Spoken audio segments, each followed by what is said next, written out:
là devant notre Dieu pour participer ensemble à ce moment de louange.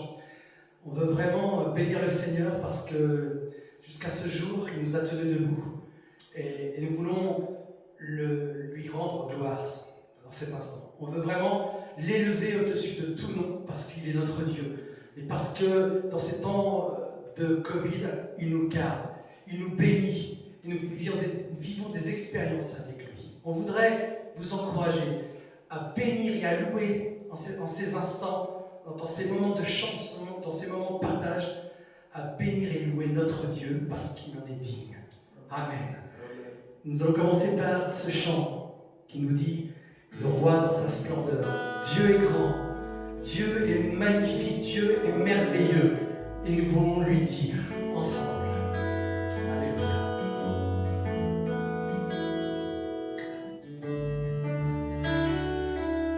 Seigneur, tu es grand, Jésus.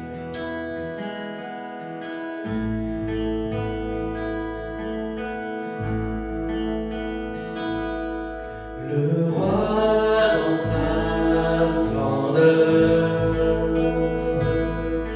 vêtu de majesté, la terre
dire que la force est en Christ. La force est en Christ. Ta force, en ces instants, est en Christ. Confie-toi en lui, malgré peut-être des moments difficiles. Ta force est en Christ. Amen.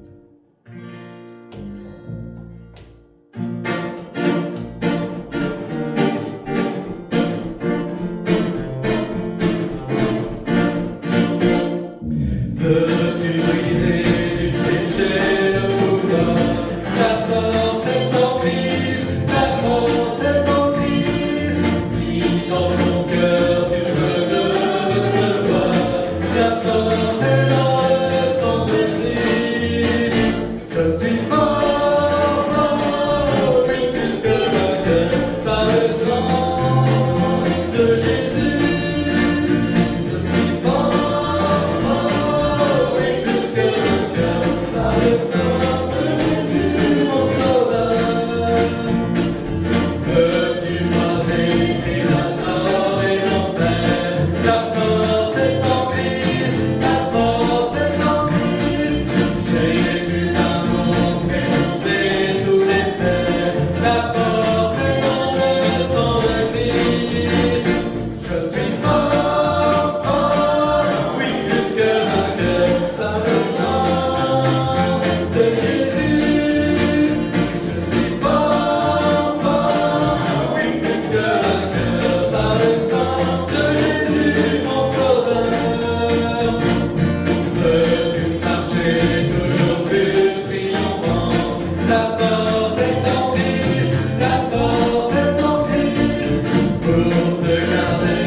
Merci au Seigneur pour sa force, cette grâce extraordinaire qui vient dans notre cœur.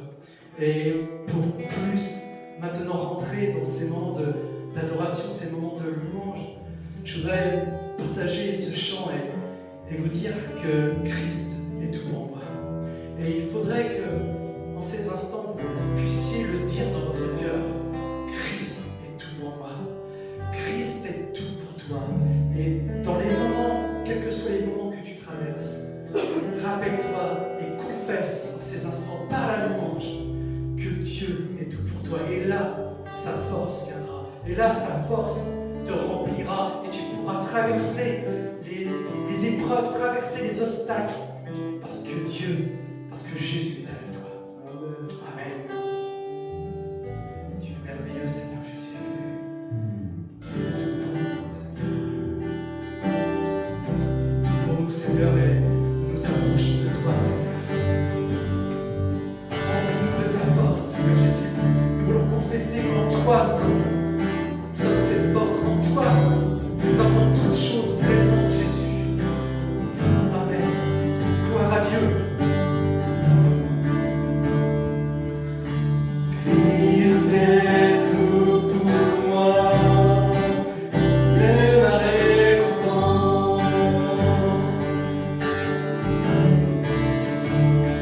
Car il n'y a rien dans ce monde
commencer, je voulais partager avec vous ce repas, le repas du Seigneur. Ça fait bien longtemps qu'on n'a pas commémoré ensemble ce repas. Et ce matin, ça va être une première. Je vais le faire en ligne et j'espère qu'on va passer un moment spirituel unique ensemble pour ceux qui le feront, bien évidemment. Et je vais d'abord introduire ce moment par ce partage biblique et une petite explication pour que nous puissions nous recentrer sur ce qu'est la Sainte Seine, le repas du Seigneur, son dernier repas, le vin, le pain, ce que cela représente et pourquoi cela est important pour nous et pourquoi du coup c'est important pour moi que je puisse le faire avec vous et qu'on puisse le faire tous ensemble et si c'est possible en même temps. Je pense que ça va être un bon moment en spirituel. Alléluia.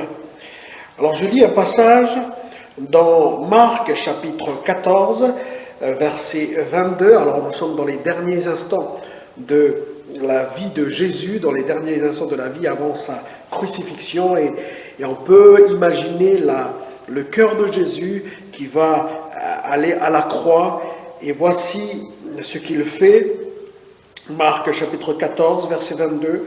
Pendant qu'il mangeait, Jésus prit du pain et après avoir rendu grâce, il le rompit et le leur donna en disant, prenez, ceci est mon corps. Il prit ensuite une coupe et après avoir rendu grâce, il la leur donna et ils en burent tous. Et il leur dit, ceci est mon sang, le sang de l'alliance qui est répandu pour plusieurs. Je vous le dis en vérité, je ne boirai plus jamais du fruit de la vigne jusqu'au jour où je le boirai de nouveau dans le royaume de Dieu. Amen. Alors pourquoi ce texte et cet instant est important, ce repas est important pour nous? Eh bien c'est déjà parce que c'est un commandement du Seigneur et on se rappelle sa dernière nuit, ses derniers instants, on va dire ça comme cela. Et c'est pas que cela, bien évidemment, mais c'est l'occasion pour nous de se remémorer ce que le Seigneur nous a fait. Ce repas est un mémorial, ce sont que des symboles, mais qui veut dire beaucoup pour nous chrétiens. Alors on veut prendre ce repas avec beaucoup de sincérité et beaucoup de respect. J'aimerais également qu'on puisse se rappeler que ce repas non seulement est un devoir de mémoire, mais aussi une marque d'espérance. Jésus dit qu'il prendra de nouveau avec nous dans son royaume. Alors c'est pour nous une espérance que ce repas-là, on le prend avec espérance, sachant qu'on va le prendre avec Jésus dans son royaume. Et enfin, ce pain représente son corps et ce vin représente son sang qui est répandu pour beaucoup pour le salut de celui qui croit. Alors, bien évidemment, ce sont des symboles, mais qui veulent dire tellement de choses. Et voilà, l'idée, c'est bien de communier ensemble, parce que derrière ce repas, il y a une idée de communion. La Bible dit ailleurs que le peuple va boire le même breuvage spirituel. Ils ont été baptisés d'un même baptême. Il y a une idée de communion derrière et c'est surtout cela qu'on veut marquer ce matin. C'est cette communion, ça fait longtemps qu'on ne l'a pas pris ce repas, c'est une communion entre chacun et chacune d'entre nous pour ce qui concerne notre assemblée. Voilà, alors je vais prier et ensuite on va prendre le vin et le pain. Seigneur, merci pour ces symboles, merci pour ce qu'elles représentent pour nous, merci pour notre foi que tu as, Seigneur mon Dieu, nourrie, Seigneur, par ta parole. Et je prie, Seigneur, pour que tu bénisses ces symboles là où les chrétiens, tes enfants vont le prendre. Tu bénis ce pain, tu bénis ce vin, s'il te plaît, Seigneur, et que nous puissions le prendre avec action de grâce. Nous puissions le prendre aussi en se remémorant ce que tu as fait. Nous voulons nous souvenir d'où nous sommes tombés et d'où nous sommes levés, Seigneur mon Dieu, c'est-à-dire les moments où tu nous as pardonnés, les moments où tu nous as rachetés, ressuscités spirituellement. Merci encore, à toi la gloire, Père, au nom puissant et béni de Jésus. Amen. Alléluia. Voilà, je vais donc prendre le pain du Seigneur, le pain qui représente le corps du Seigneur.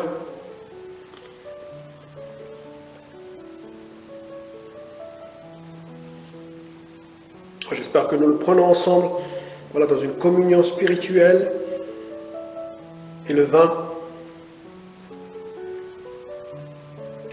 qui représente le sang du Seigneur, répandu pour la rémission de nos péchés. J'espère que nous le prenons en même temps, ce qui symboliserait notre communion spirituelle en tant que corps de Christ.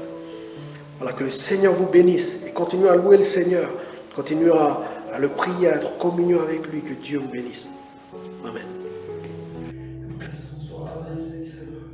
Tu es grand, tu as fait grand, de savoir que nous sommes tes enfants. Dieu de louange, heureux de savoir tu as fait grand, Seigneur, tout donné pour notre salut, Seigneur. Tout honneur, tout élève, tu es merveilleux, Seigneur. C'était toi qui brille, Seigneur, ce soleil qui brûle, Seigneur, dans nos cœurs, Seigneur. Tu es vaillant, tu es Dieu, montre ta grandeur, tu es merveilleux, Jésus. Sois béni, Jésus. T'adorer pour te louer, Jésus. Merci, Seigneur. Prosterné devant toi, Seigneur. Reconnaissance. Tu es merveilleux, Seigneur. Nous voulons, en ces instants, te donner notre cœur, Seigneur Jésus. Tout te donner, Seigneur Jésus. Confesser, Seigneur, que tu peux tout. Et nous revenons cet instant, Seigneur. Nous te donnons notre cœur, Seigneur. Glorifions Jésus.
L'offrande de mon cœur.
le Seigneur vous bénisse, vous bénisse richement au travers de sa bonne parole. Amen.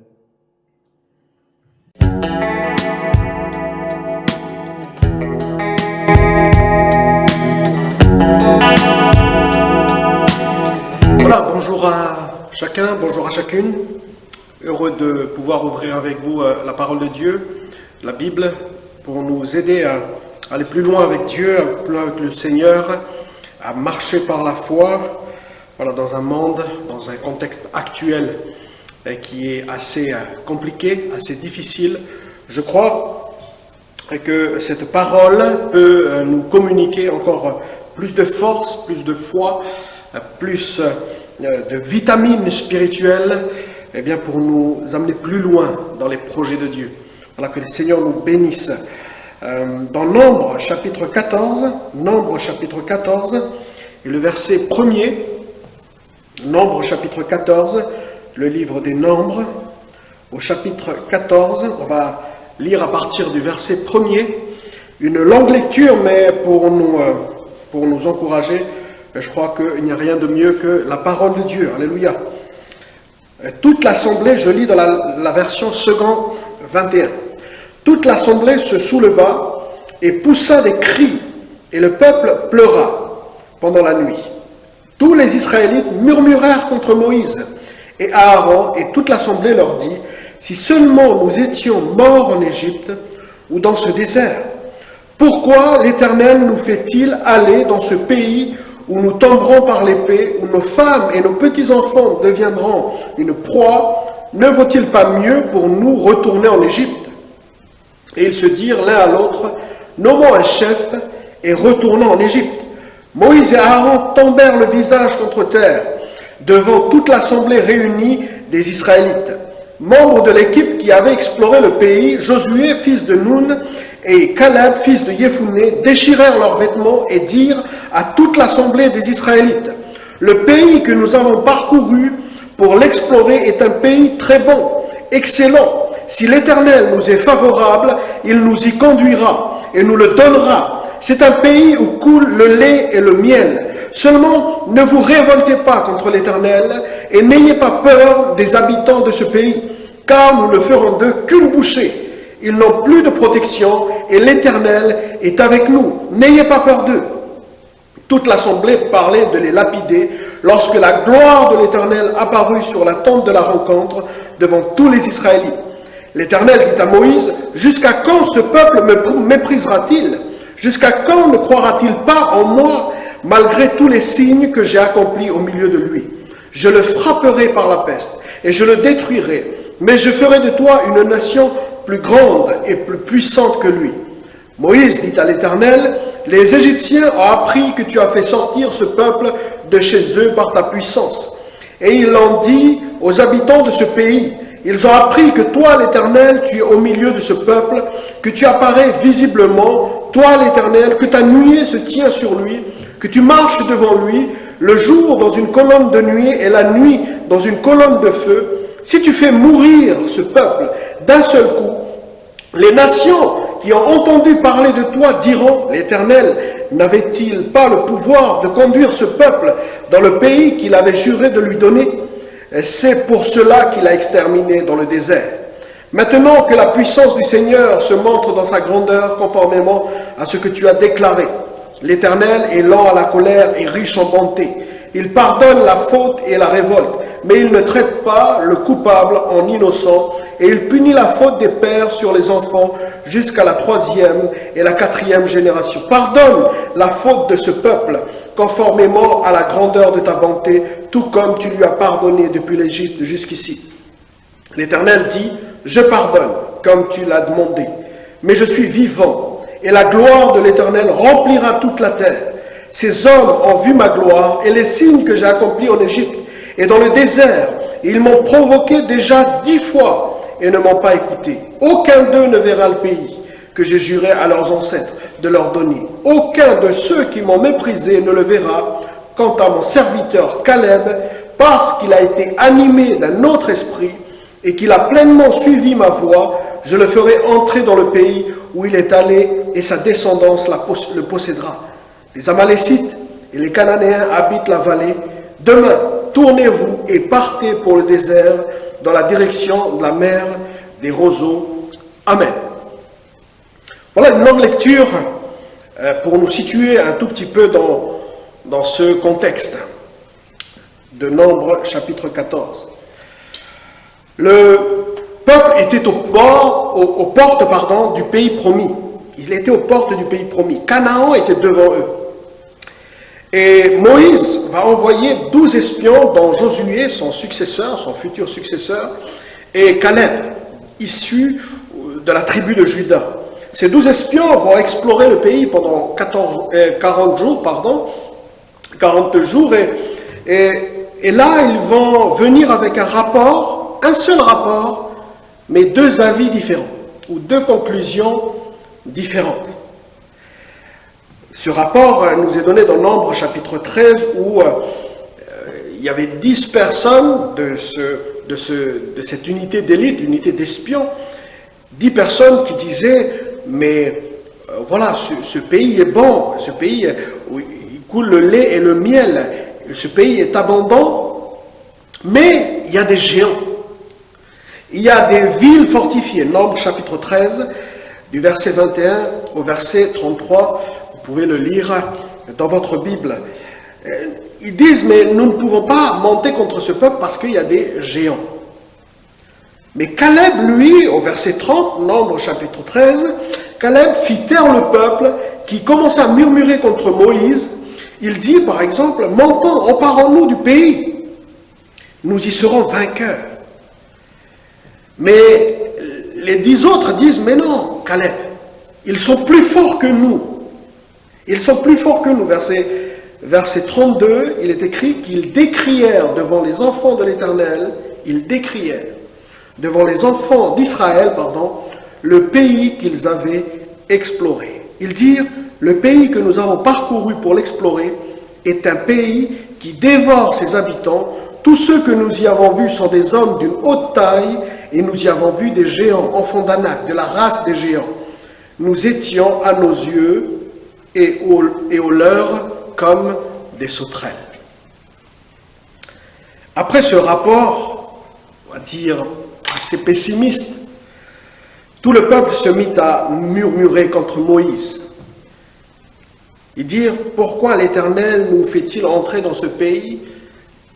C'est pour qu'on tombe, c'est pour qu'on meure. On aurait pu mourir dans le désert, disait-il. Et il disait aussi, mais voilà, prenons un leader et retournons en Égypte. Et il parlait même de lapider Moïse. Et je dirais, je pense que nous sommes là dans une période très importante de l'Exode et du peuple d'Israël. Ils étaient aux portes de Canaan. Ils étaient aux portes du pays promis. Mais à cause d'un discours, à cause d'une parole, à cause d'un discours, on peut se détourner d'une promesse. On peut se détourner de la promesse de Dieu. La Bible dit, la fin d'une chose vaut mieux que son commencement. Ecclésiaste 7, verset 8. Alors qu'ils auraient pu bien finir après des années de marche avec Dieu, ils ont mal terminé, puisque par la suite, quand vous lirez l'histoire, Dieu va les punir en les faisant marcher 40 années dans le désert, et cette génération-là ne va pas entrer dans le pays promis, mais vont périr dans le désert. Jésus nous a dit de veiller. Je disais tout à l'heure que mieux vaut la fin d'une chose que son commencement. C'est-à-dire que peut-être que nous pouvons commencer avec Dieu, mais c'est toujours important, et c'est plus important de finir avec Dieu, de finir la marche, de ne pas juste s'arrêter alors que la porte n'est pas loin, de ne pas s'arrêter alors que la fin est juste là. Jésus nous a dit de veiller dans les derniers temps parce qu'il y aura des faux prophètes, des faux discoureurs, un petit peu comme ces 10 espions, qui par leur discours sont capables de faire mourir spirituellement des disciples dans des déserts. de faire tourner en rond tout un peuple. Il y aura des hommes et des femmes qui seront capables, par leur discours, de faire avorter l'appel de beaucoup d'enfants de Dieu. Ce matin, nous allons parler de Caleb, qui lui a eu un esprit différent, a eu un autre esprit que les 10 autres. Nous allons parler d'un état d'esprit. Nous allons parler d'un état d'esprit qu'il nous faut avoir dans ces derniers temps. Nous allons parler aussi de certaines choses qui peuvent annihiler ou annuler, eh bien, j'ai envie de dire la promesse, parce que c'était le pays promis, et au lieu qu'ils entrent dans cette promesse, eh bien, par leur attitude, par leur comportement, ou parce qu'ils ont suivi ce qu'il ne fallait pas suivre, ils ne sont pas entrés dans la promesse de Dieu. Caleb, lui, était animé d'un autre esprit.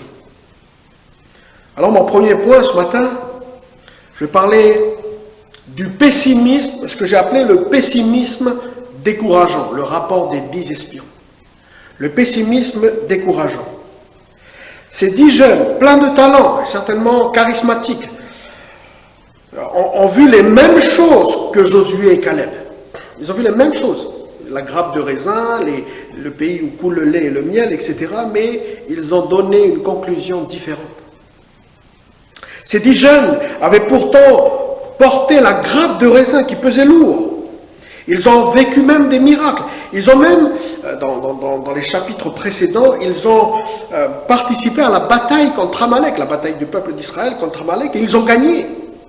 Donc, ces jeunes-là ont déjà de l'expérience. Ils ont vécu des victoires. Mais par leur discours, parce qu'ils sortent de leur bouche, non seulement ils vont causer leur propre perte, mais aussi la perte de certains du peuple de Dieu.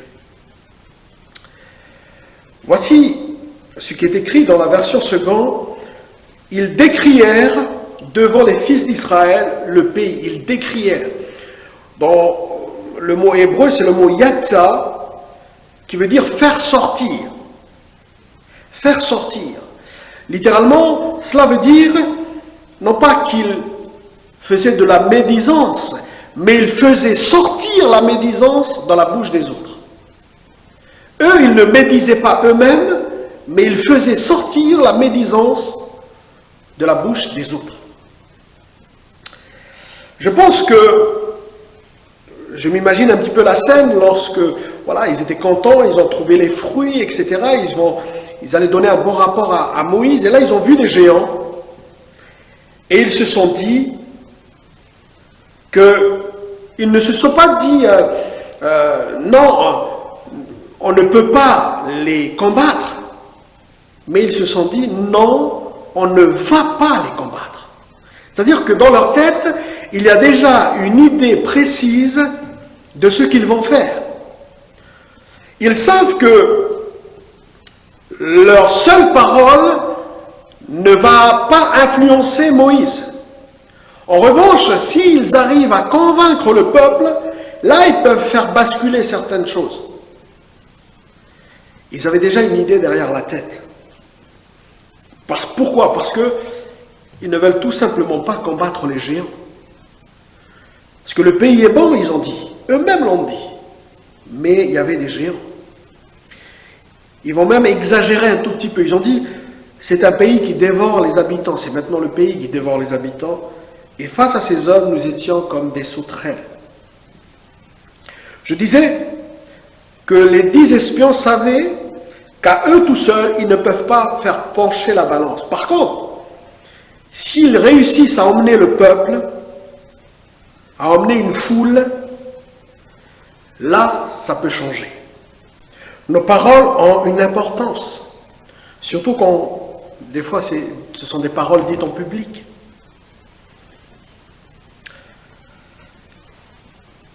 Quand on sait, et c'est le propre du manipulateur, il sait comment manier les choses et emmener tout un peuple avec lui. Je ne sais pas si vous vous souvenez de ce passage où la foule va demander Barabbas plutôt que Jésus. Cette même foule, Barabbas, un brigand, quelqu'un qui a tué une personne, face à Jésus, qui était un homme de bien, un homme juste, un innocent. Mais la foule va choisir Barabbas parce qu'au milieu de la foule, au sein de la foule, il y avait des gens qui réussissaient à semer certaines choses négatives. Et du coup, dans une foule, la foule fait que l'effet de masse, l'effet de foule fait que dès qu'il y a une parole qui est dite, une parole décourageante, une parole négative qui est dite, forcément ça va faire monter quelque chose de négatif.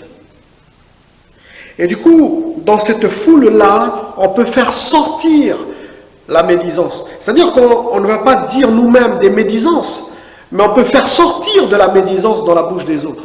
Et c'est encore plus grave. Peut-être qu'on n'a pas toujours des foules devant nous, mais il y a des gens qui nous écoutent.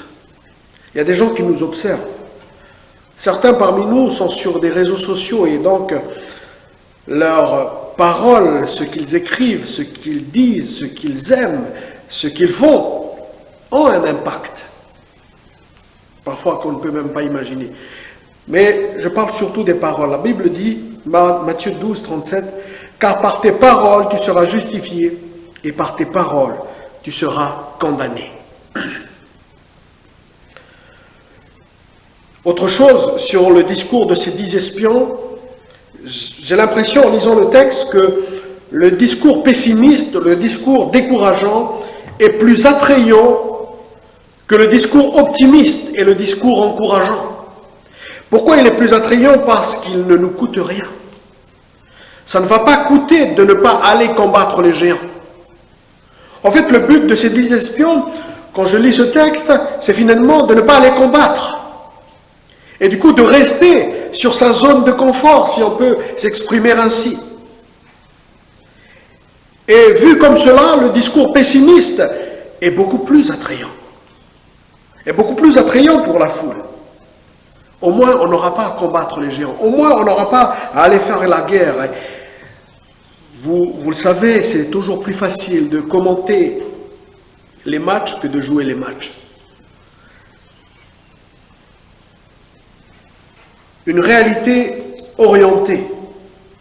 C'est parfois ce qu'il y a dans le discours pessimiste, c'est-à-dire que c'est la réalité, c'est une vérité, mais c'est surtout une vision des choses. C'est surtout déjà un avis sur la réalité. Qu'est-ce que je veux dire par là? Ça veut dire que les 10 espions, ils ont vu les mêmes choses que Josué et Caleb. Les 10 espions, ils ont vu les mêmes réalités que Josué et Caleb, mais ils avaient un avis différent. Churchill disait, un homme qui a marqué la Seconde Guerre mondiale, il dit, un pessimiste voit la difficulté dans chaque opportunité, un optimiste voit l'opportunité dans chaque difficulté.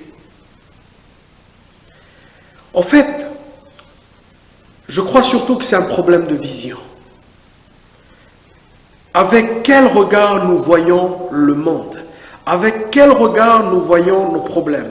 Avec quel regard nous voyons les situations autour de nous? Avec quel est notre œil pour analyser les choses? En fait, c'est surtout un problème de vision, de regard, si je peux me permettre. Allez, si je peux l'exprimer autrement, avec quelles lunettes nous voyons les choses autour de nous? Parce que les choses, nous vivons les mêmes choses que les gens du monde, par exemple. Nous avons les mêmes épreuves que les gens du monde. Mais nous avons un regard différent. C'est-à-dire que nous voyons les choses avec de l'espérance. Nous voyons les choses, en tout cas, c'est l'enseignement que nous donne Caleb. Il avait une vision différente parce qu'il était animé d'un autre esprit. Il était animé d'un esprit différent que les 10 autres espions. La vision du vainqueur est différente de la vision de celui qui ne sait pas s'il va gagner ou pas le combat. Et du coup, la façon de faire la guerre est différente aussi. Un religieux qui a de l'assurance de son salut aura une vie différente et une foi différente que le religieux qui ne sait pas s'il va être sauvé ou pas, qui n'a pas l'assurance de son salut. Face à certains péchés, un chrétien qui est sûr d'avoir la victoire sur ce péché combattra différemment qu'un chrétien qui voit dans ce péché un géant qui est difficile à combattre. C'est un problème de vision, c'est un problème de regard. Pour la conversion de sa famille, il y aura également une différence entre celui qui a de l'espérance, qui est optimiste, et celui qui est pessimiste. Voilà un petit peu la différence entre les 10 espions et Caleb. Mon deuxième point, c'est justement Caleb. Difficile de résister, mais Caleb a résisté parce qu'il était animé d'un autre esprit. Il a résisté à cette pression de la foule, qui a réussi à gagner tout le peuple, mais lui, il était animé d'un autre esprit. Et pour nous, ce matin, c'est un encouragement à être animé, et on va le voir en conclusion, de l'Esprit de Dieu. On voit les mêmes réalités, on vit les mêmes épreuves, mais nous avons un esprit différent. Une réalité avec la conviction que non seulement Dieu est avec nous, disait Caleb, mais ce que Dieu a dit, il l'accomplit. C'est-à-dire voir le monde avec cette mentalité-là.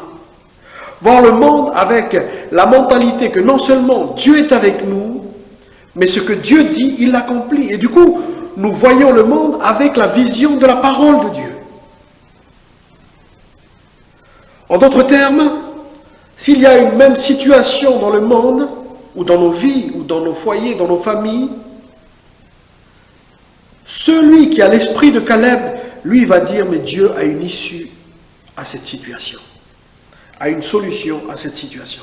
Caleb est le seul avec Josué dans cette génération-là à entrer dans le pays promis. Caleb était réaliste, parce qu'il disait aussi que ce sont des géants. Mais il disait surtout, Nombre 14, verset 8, « Si l'Éternel est avec nous, il nous fera entrer. » Verset 9, il dit, « L'Éternel est avec nous, ne les craignez pas, n'ayez pas peur. » Oui, Caleb était réaliste sur sa condition humaine. Il savait que à lui tout seul, il ne pouvait pas vaincre ces géants. Mais il dit, l'Éternel est avec nous. Voilà la vision différente de Caleb. Voilà l'esprit différent qui animait Caleb. Dieu est avec moi. Et si Dieu est avec moi, eh bien moi j'irai combattre ces géants. Il y a un homme qui a écrit ceci, un homme connu. Il dit, si nous sommes livrés à nos propres forces, il y a toutes les raisons d'être pessimistes. Mais si on croit à des forces supérieures à l'homme, alors on peut être optimiste. Il n'était pas chrétien cet homme-là. Mais il dit, si on croit à nos propres forces, il y a de quoi être pessimiste. Et pour ma part aussi. C'est-à-dire si je regarde seulement à mes propres forces, à ma propre intelligence, son expérience, etc., il y a de quoi être pessimiste sur la vie et sur l'avenir. Mais si je regarde à Jésus, si je regarde à Dieu, si j'ai les yeux fixés sur lui, eh bien il y a de quoi il y a de quoi être animé de l'esprit de Caleb, si je peux m'exprimer ainsi.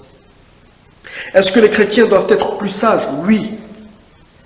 Est-ce que les chrétiens doivent avoir peur? Non. Est-ce que les chrétiens doivent s'inquiéter? Non. Et je pourrais vous sortir les quantités de versets qui en parlent. Pourquoi? Parce que les chrétiens ont le Saint-Esprit en eux. Ils doivent se soumettre de plus en plus au Saint-Esprit. Et c'est la différence avec le monde. Caleb était animé d'un autre esprit. Le monde court vers l'égoïsme, l'immoralité, la cupidité. Le chrétien a un autre esprit. Le partage, la compassion, la marche vers la sainteté. Dieu va dire aussi de Caleb, parce que c'est Dieu qui a vu l'esprit de Caleb. Dieu va dire aussi de Caleb qu'il a pleinement suivi ma voie.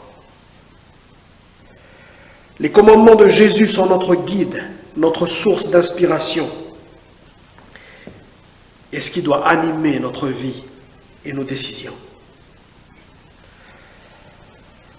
Voyez-vous, et je termine avec cela, Caleb est un exemple.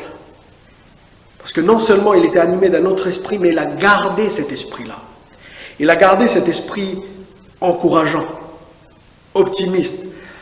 Pardonnez-moi ce mot, mais peut-être que s'il y avait un autre mot, je l'utiliserais, mais avoir un autre esprit, c'est-à-dire un esprit zélé pour le royaume de Dieu.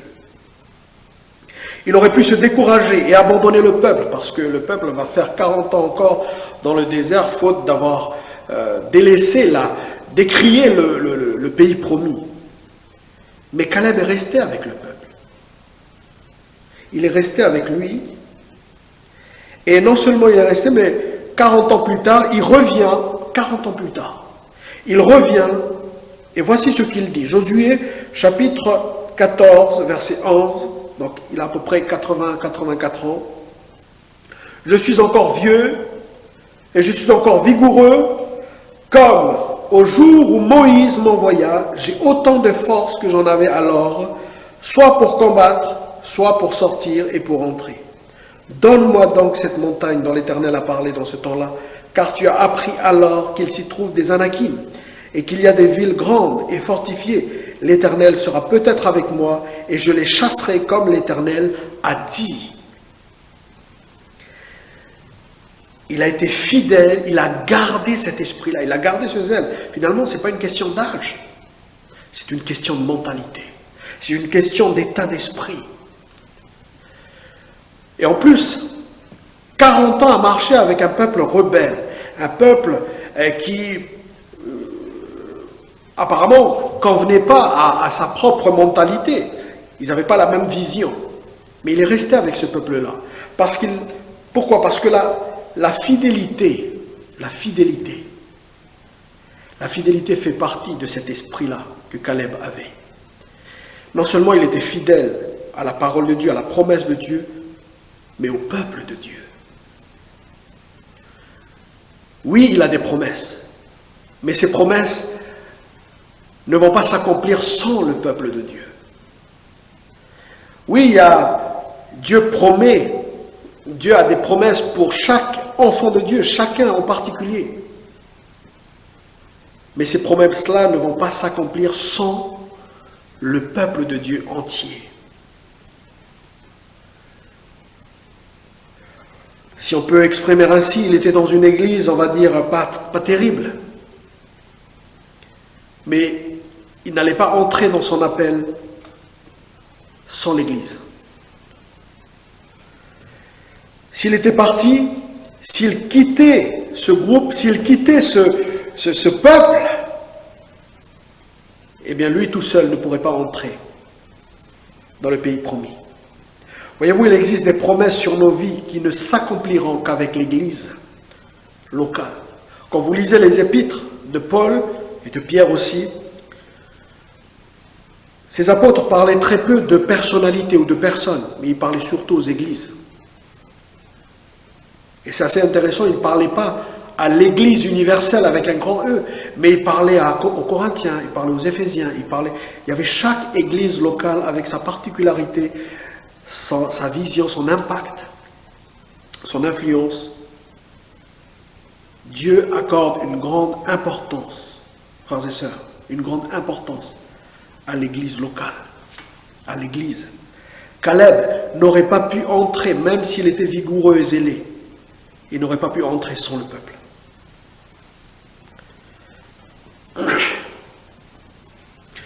Dans ce monde où la peur est devenue la conseillère de nos actions, dans cette société où l'égoïsme est devenu le slogan,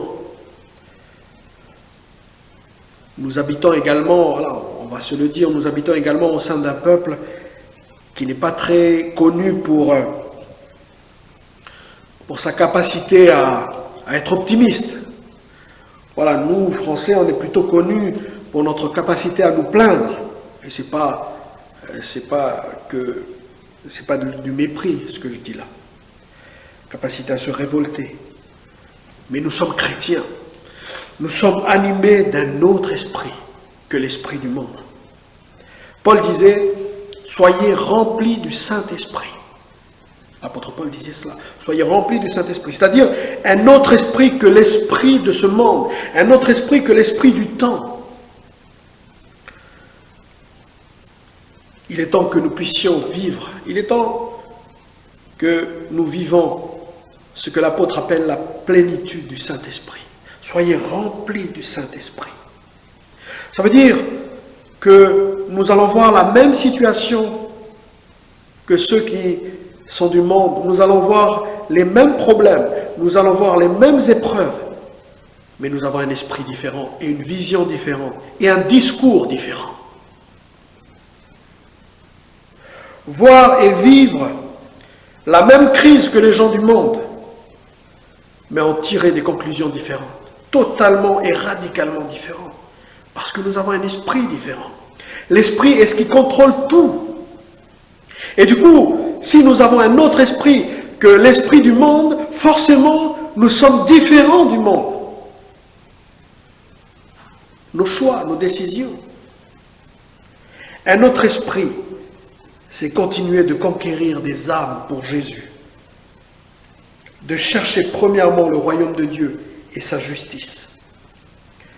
Et chose étonnante, enfin étonnante si on peut le dire ainsi, mais seuls Caleb et Josué sont rentrés dans le pays promis dans cette génération-là. Seuls ceux qui ont eu cet esprit-là sont entrés. L'apôtre Paul, dans 1 Corinthiens chapitre 10, dit que ces choses ont été écrites pour nous servir d'exemple. Seuls ceux qui ont eu l'esprit de Caleb, ou seuls ceux qui ont l'esprit de Caleb, pourront rentrer dans le pays promis. Je pense que c'est aussi la même chose pour nous, qui vivons les derniers temps. Seuls ceux qui auront non seulement le Saint-Esprit, mais laissé plus de place au Saint-Esprit dans notre vie, entreront dans le pays promis, dans les promesses de Dieu, dans l'appel que Dieu nous a fait.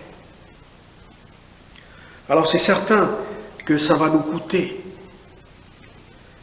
mais que Dieu puisse susciter au milieu de nous des hommes et des femmes remplis du Saint-Esprit, de l'esprit de Caleb.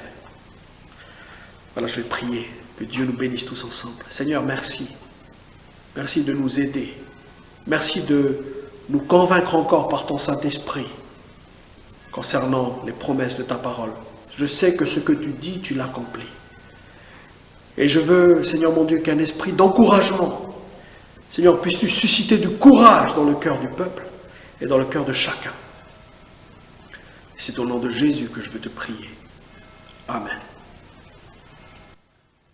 Nous remercions vraiment de tout notre cœur son serviteur qui a apporté la parole et surtout le Seigneur par lequel il a inspiré notre frère par le Saint-Esprit.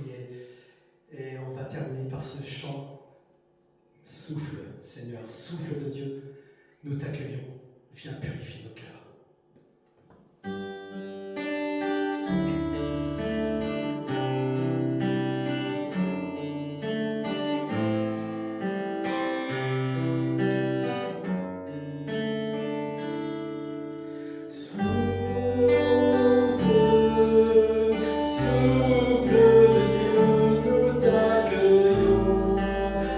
Purifiez nos cœurs.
Dieu.